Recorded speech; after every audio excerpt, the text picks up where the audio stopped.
believe in it. And listen, they're doing what they want to do. So Meatball and de Blasio, who are destroying the city and state, respectively, are now picking on the Jews because nothing else is going right. Because the economy can't reopen because they've destroyed the entire city. So now they're picking on the Hasidic Jews who they really don't bother anybody. They walk around with big hats, and some of those hats are furry, and I like those hats, and I don't know what they call them. I always wanted to wear one, you know, without, you know, culturally appropriating or being a victim of a hate crime. What is that hat called? It's called a Strymel or a Shabbat hat. Yeah. You don't know what you're talking about. There's another type of hat that's furry. It's like a big furry hat. This one, right? By the way, I watched that documentary about Hasidic Jews, One of Us, and it was supposed to be groundbreaking, and it was just the same. They're like, during a divorce, there's the war of the family. I'm like, it's the same shit. Right. Can we stop pretending that everything's so fucking different, please? The Hasidic Jews are the same as these people that want to get drunk on Lake Havasu. They just don't give a fuck. Right. They don't care. If they're going to go, they're going to go. Stop trying to keep everyone on earth. For what? I mean, this country is going to hell, and everybody wants to keep everyone here. No, there are no jobs, and everybody goes, we need more people to not do the jobs that don't exist. Right. God forbid anyone die.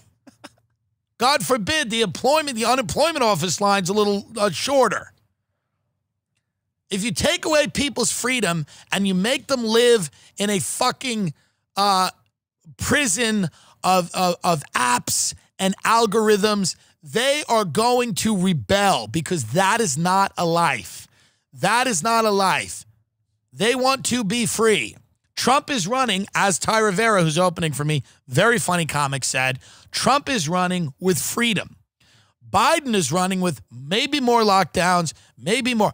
It's probably going to be neck and neck, but I will say this. If you are running as a candidate of making decisions and being free, you might win in this country because we are deeply uncomfortable. People like me are deeply uncomfortable with just having a federal government stop us from working indefinitely for something where there may not be a vaccine.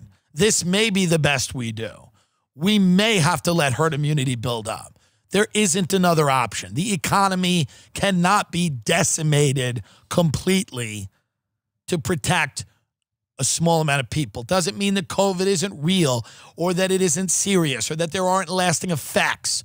All of that is true, and it is tragic. The tragedy in this country is it's all tragic, by the way.